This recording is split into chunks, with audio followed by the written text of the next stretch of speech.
He wanted to be captain, so I told him to get on his knees.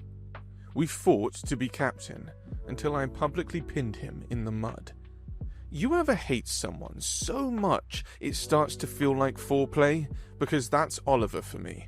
Since freshman year, we've been at each other's throats, tied in every stat, every sprint, every damn MVP vote.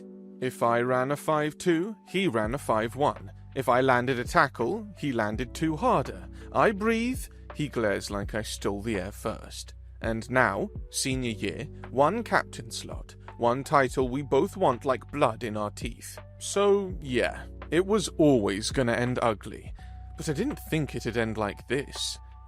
The rain's coming down in sheets, turning the field into a mud pit. We're scrimmaging for the coach, full contact, no pads, no rules, which means gloves off. Oliver's across from me, jaw tight, soaked hair sticking to his forehead. I can already tell. He's pissed. He plays best when he's pissed, which is why I've made it my personal mission to keep him that way. So I shoulder him hard during the snap. Not a legal block, not even close. He snarls something under his breath and shoves me back. I shove harder, and just like that, we're no longer playing football. We're fighting. Hands gripping jerseys, cleats sliding in the mud. He tackles me, but I twist with him, and we hit the ground hard. I land on top of him, knees in his thigh, one hand in the dirt, the other in his collar. He spits mud, glares up at me like he wants to bite. "Get off me!" he growls, but I don't move, because I can't stop looking at him. Rain on his face, chest heaving, eyes wild. Everything inside me buzzes like a live wire, and I don't know what takes over. Anger, ego, lust, probably all 3. But I lean down, and I kiss him. Full mouth, open, hot. It's not a peck, it's not confusion, it's a goddamn claim. I feel his whole body go stiff beneath me. 1 second, 2, then he kisses me back, harder.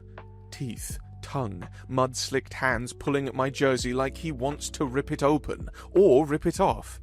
The team goes dead silent. No one's cheering, no one's yelling. I swear I can hear the rain hit his skin.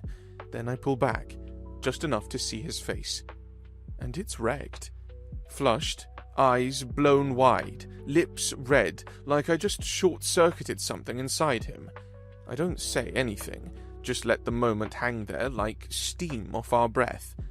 Then I push off him, stand up, walk away like I didn't just set the entire field on fire.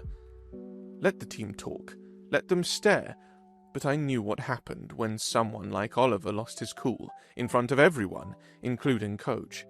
For Coach, it was never just about speed or stats, it was about who controlled the room, even when things got ugly. When my name got called for captain tomorrow, it wouldn't be because I was faster or stronger, it'd be because I kept my head, and Oliver didn't. Because I showed Coach I could handle pressure and never break, even if the pressure was a war I started. And Oliver? He won't fight it. Not because I'm better, but because I did what he never could. I broke him first. The next day. The next day, Coach calls my name. Just like that. No big speech, no drama. "Captain this year's Sawyer. Let's get to work." No one claps. Everyone just kind of looks at Oliver, but he doesn't say a word, doesn't argue, doesn't scoff, doesn't even blink. Just grabs a ball and walks to the far end of the field like it doesn't matter, like I don't matter. But I can feel him watching me. Not during drills, not during scrimmages, it's between the moments, when we're walking off the field, when I tie my cleats, when I laugh at someone's joke too loud and his head snaps towards the sound. He doesn't talk to me, but when we pass, he stands close. When I breathe, he holds his in. And when he looks at me, it's like he's begging me to hit him again, or kiss him. Same difference. Let me be clear about something. I didn't kiss Oliver because I wanted to. I kissed him because I knew it would ruin him. Because the one thing Oliver's always had, over me, over everyone, is control. Perfect posture, perfect record, never loses his cool. Even when we fought, he was calculated, precise. But I knew. I knew if I kissed him in front of everyone, with nothing held back, he'd come undone.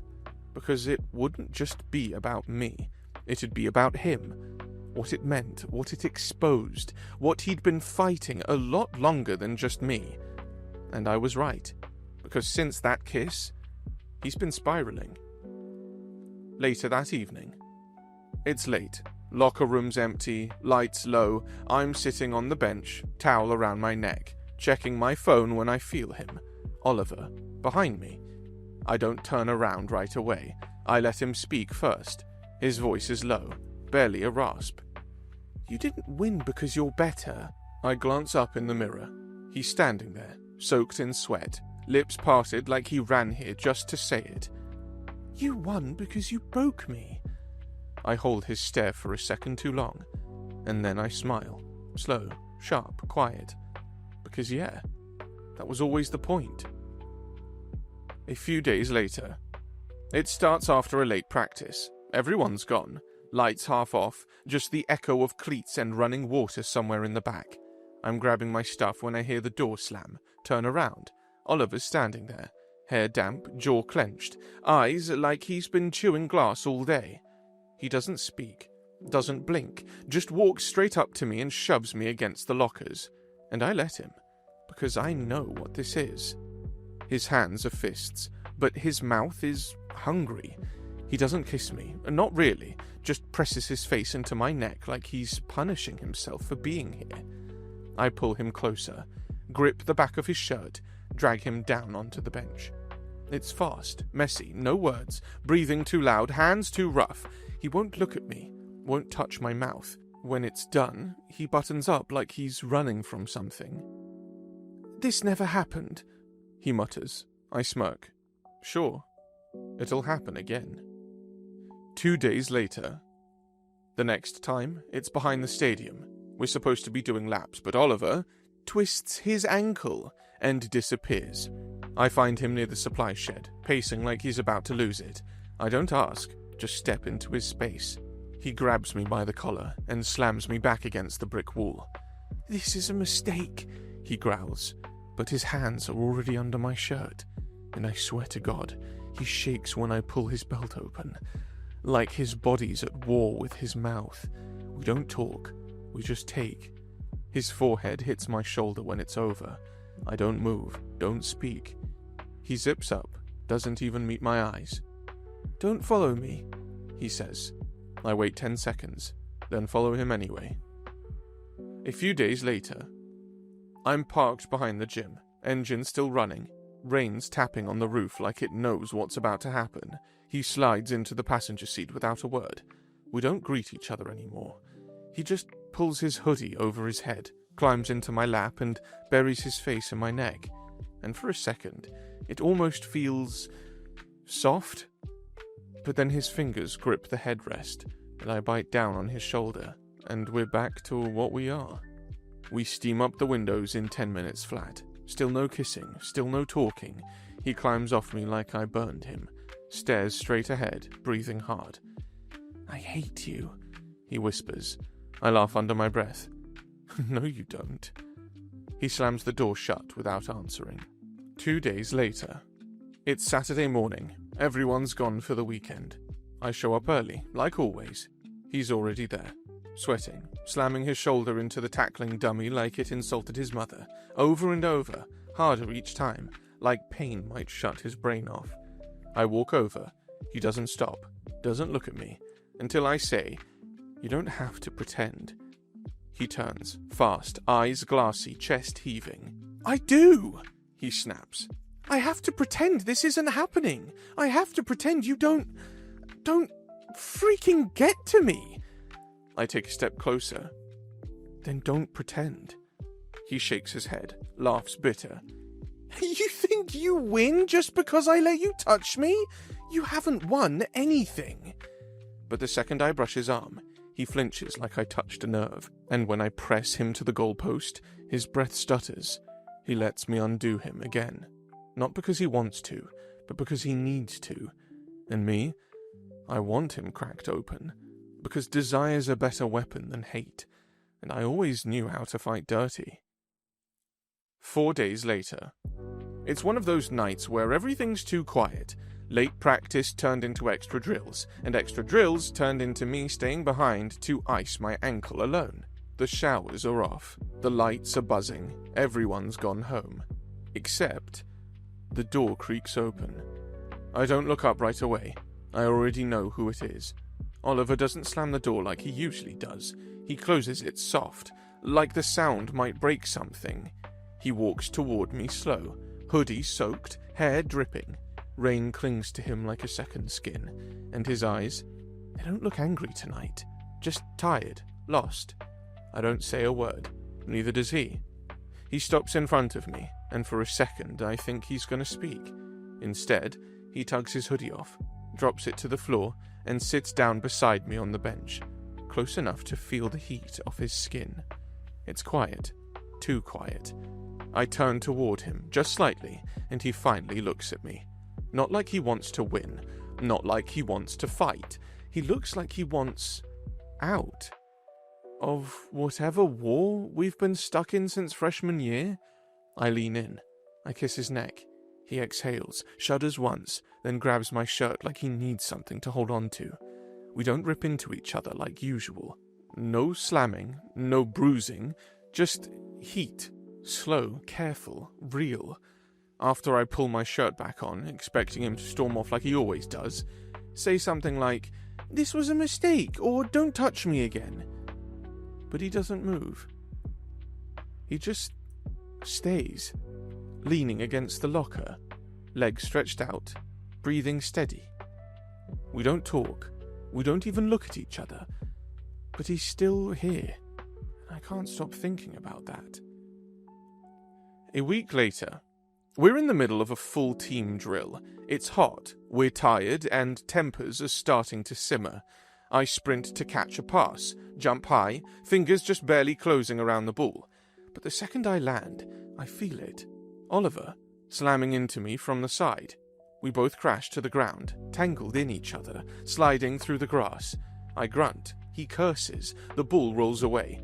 But then he laughs.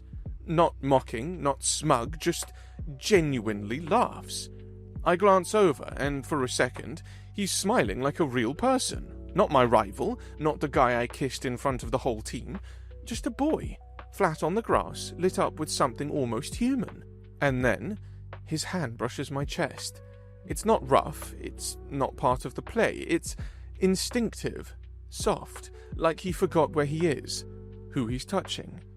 Just a graze of fingertips across my jersey, barely there, but I feel it like a punch to the gut. His smile fades, his whole face tightens. He pulls his hand back like he touched fire. We scramble up, both pretending nothing happened. Coach is already barking at someone else, so no one saw, but I did. After that night, I lie in bed staring at the ceiling, remembering exactly where his hand landed. Not the shove, not the hit, the touch. And that scares me more than anything, because I don't think this is just about power anymore. Not for him. Not for me. A few days later. The weight room smells like sweat and metal. Lights off, door locked.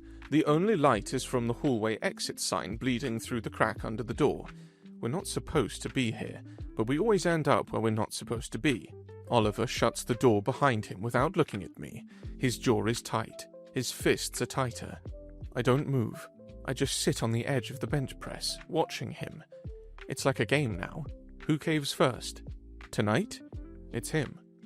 He crosses the room in 3 fast steps and grabs the front of my shirt like he's about to slam me back.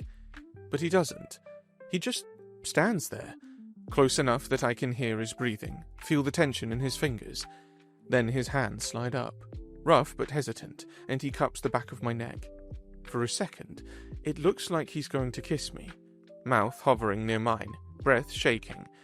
But he stops, pulls back, looks down like he's ashamed for even thinking it. "I shouldn't be here," he says, and his voice, it cracks. It's not anger, it's not heat, it's pain. I stay quiet.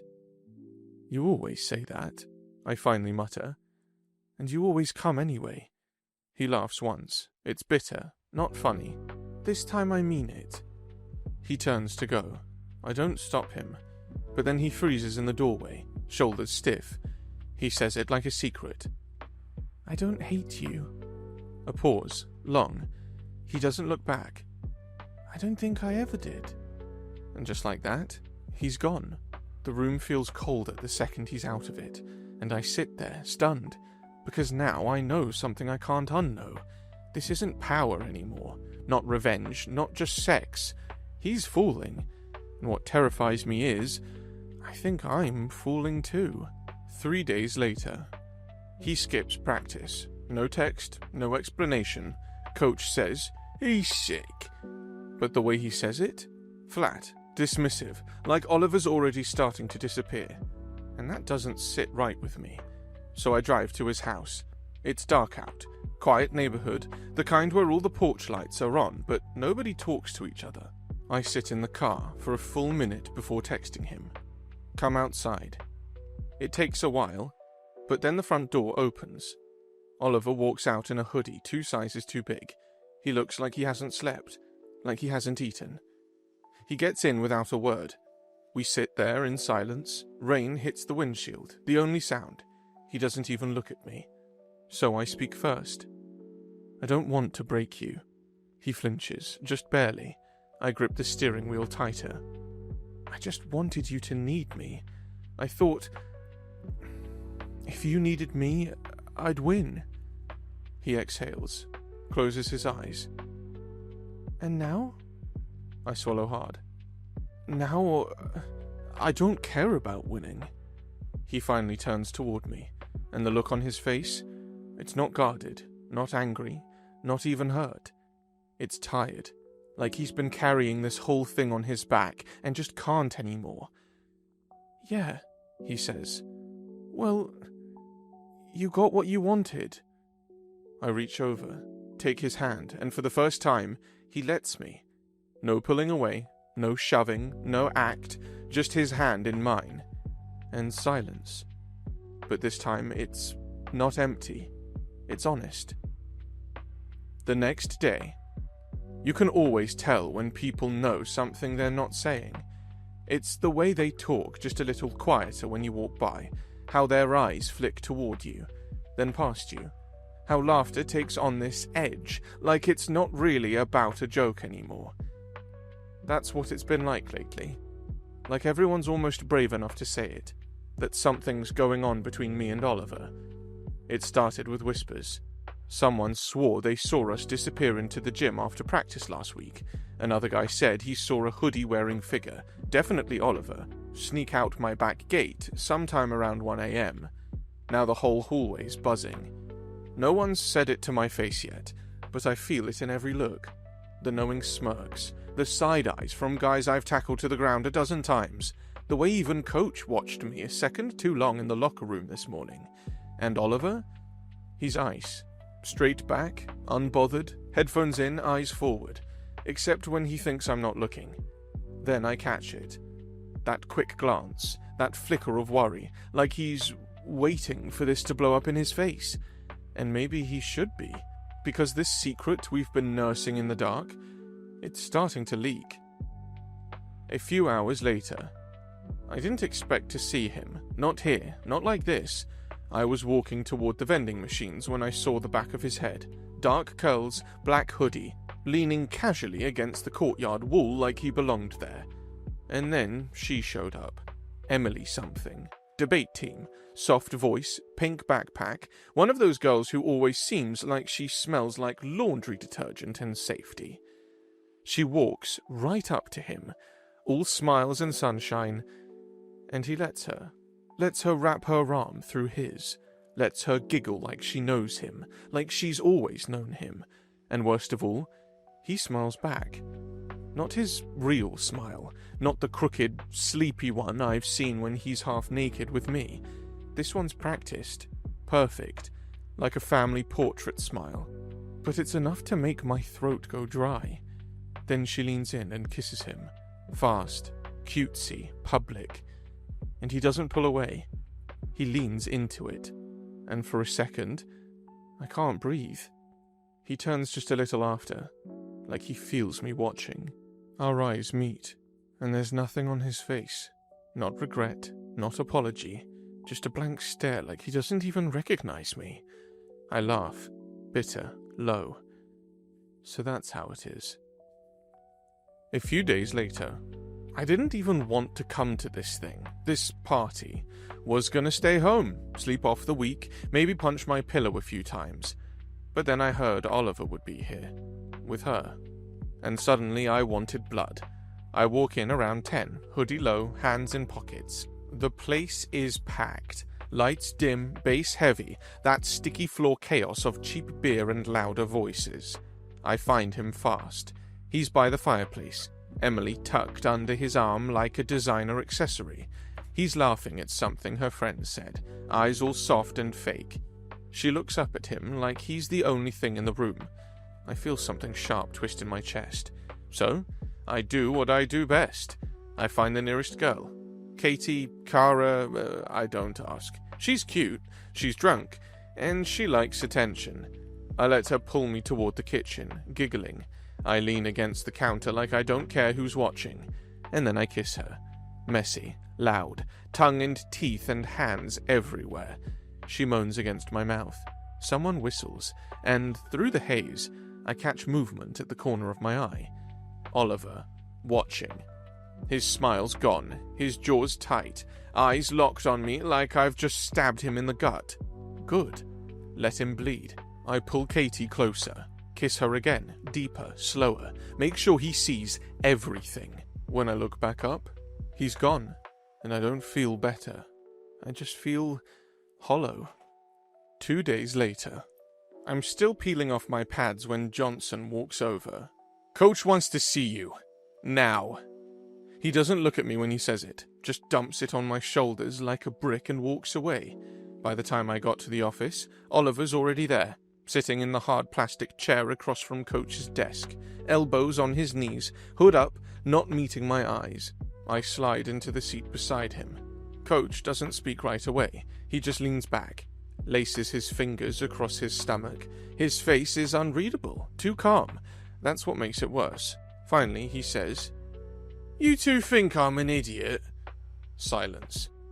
"You think I don't hear the whispers? That I haven't noticed the late-night locker room lights? The sudden tension on the field? You think the rest of the team isn't talking?" Still silence. Oliver's jaw clenches. I stay still. Coach sighs like we've disappointed him personally. "Let me make this easy for you. I don't care what's going on between you two, not really. But I do care about the team, and the scouts, and the press." He leans forward. "This team needs focus, not drama, not complications. You get me?" My throat tightens. "Scouts don't like distractions, and they sure as hell don't like controversy." He looks at us like he already knows, like he's just waiting for one of us to crack. "So, keep your heads down, cut the crap, or I swear to God, I'll make sure neither of you get called up. I don't care how good you are." The silence after that feels like a punch. Oliver doesn't move. I stare at the wall, jaw clenched.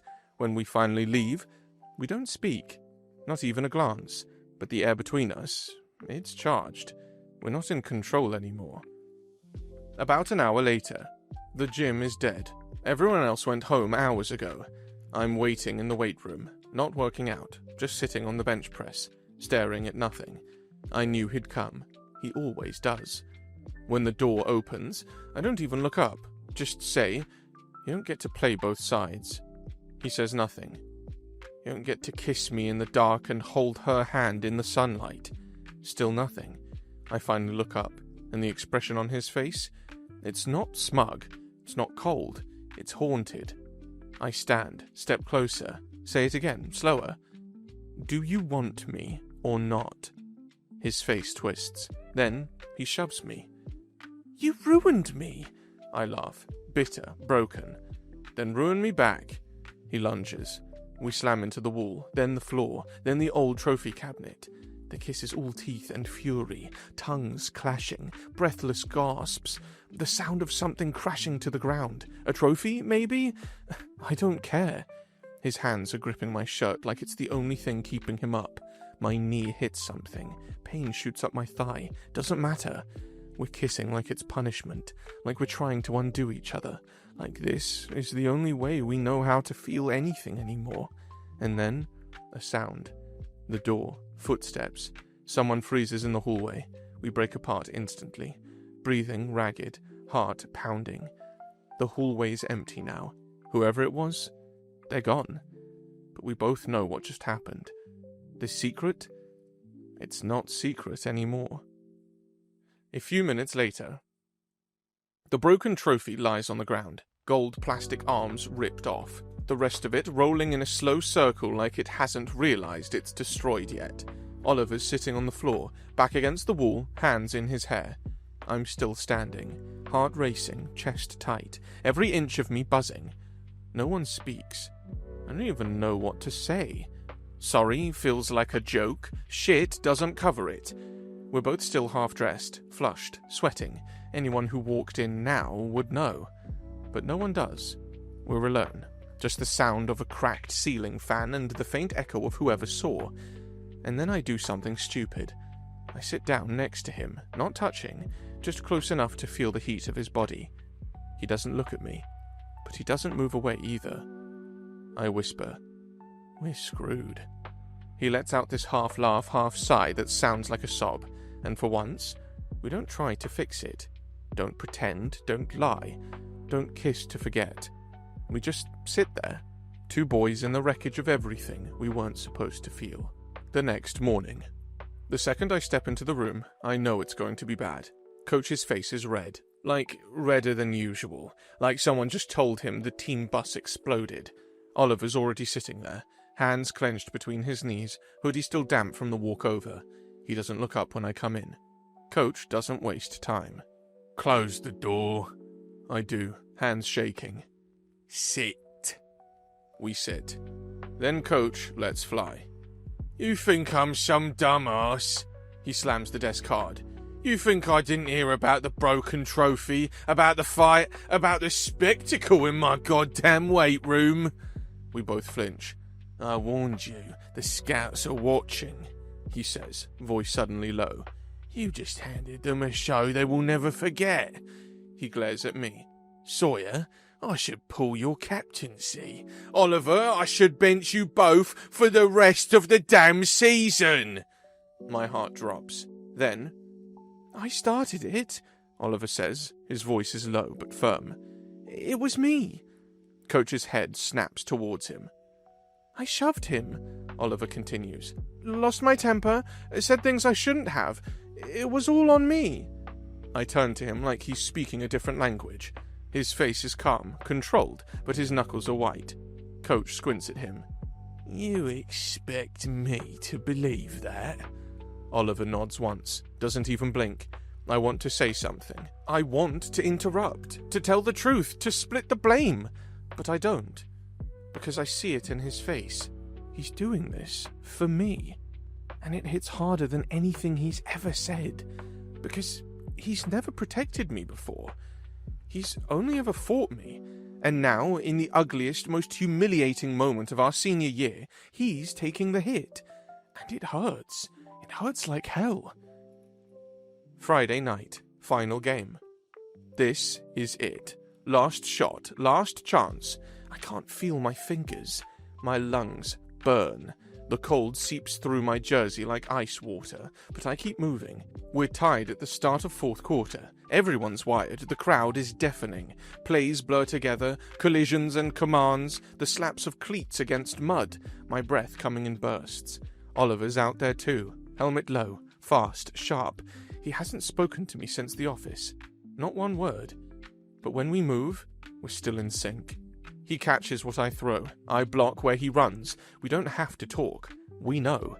And then, final minute, I see the opening. I launch it. He grabs it mid-air, cuts left, and we win. The ref's whistle is barely audible over the crowd's roar. Our bench erupts. I get tackled by 3 linemen. Someone throws water on my back, and suddenly I'm holding a trophy that weighs more than my chest. But through the chaos, I search, and I see him. Oliver, at the edge of the field, alone, helmet in his hands, mud on his chin. He doesn't run to celebrate. He just stands there, watching me. And then he looks at me, just for a second, 1 second too long, and it says everything. Not congrats, not I love you, just I know. Then he turns and walks off the field, and it's the loneliest I've ever felt holding a win. A few months later, graduation's over, summer stretches wide, everything should be calm now, but it's not. The party invites fade, the field is empty, the jerseys folded at the bottom of my drawer. Everyone else is moving on. College, internships, camp jobs. Oliver and I, we pretend. In public, we're just 2 guys who used to hate each other. No one asks about the fight anymore. No one mentions the gym or the hallway kiss or the night we left the locker room like strangers. But some nights, he shows up. Always after dark, always when it's raining. Tonight, I'm half asleep on the couch, game rerun muted in the background when I hear it. A soft knock. I don't need to look. I already know. I open the door. Oliver's standing there in soaked jeans and a grey hoodie, strings clinging to his jawline, rain dripping from his hair to his collar. His eyes are wild, raw, like he walked straight through a storm with no plan, just need. He doesn't speak, so I do. Did something happen? He nods once. I missed you. My chest splits in half. Then he says it. I don't care if I lose everything. His voice cracks. Just don't stop looking at me like that. And I don't. I step forward. I pull him in. And it's nothing like it used to be. No fire, no games, no hunger. Just us.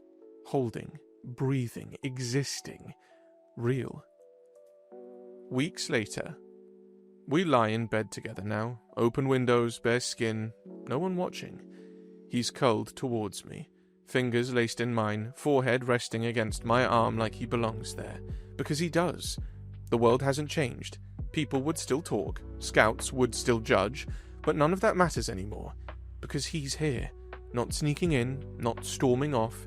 Here, with me. And I don't feel like a winner when I hold him. I feel whole. He shifts a little, eyes fluttering open. You're staring, he mumbles. I smile. Get used to it. He blushes, looks away, then burrows closer. And I think, this was never about the title, the jersey, the glory. It was always him. His voice, his fire, his impossible heat. He used to be the boy I wanted to destroy. Now, he's the only thing I never want to lose. Because I didn't just win the championship. I won him. And this time, I'm never letting him go. The end. Would you forgive the person who broke you if they were also the only one who ever saw you? Thanks for watching. Subscribe to become a part of our Rainbow Force, and consider joining our membership for early access and exclusive content. Stay wholesome.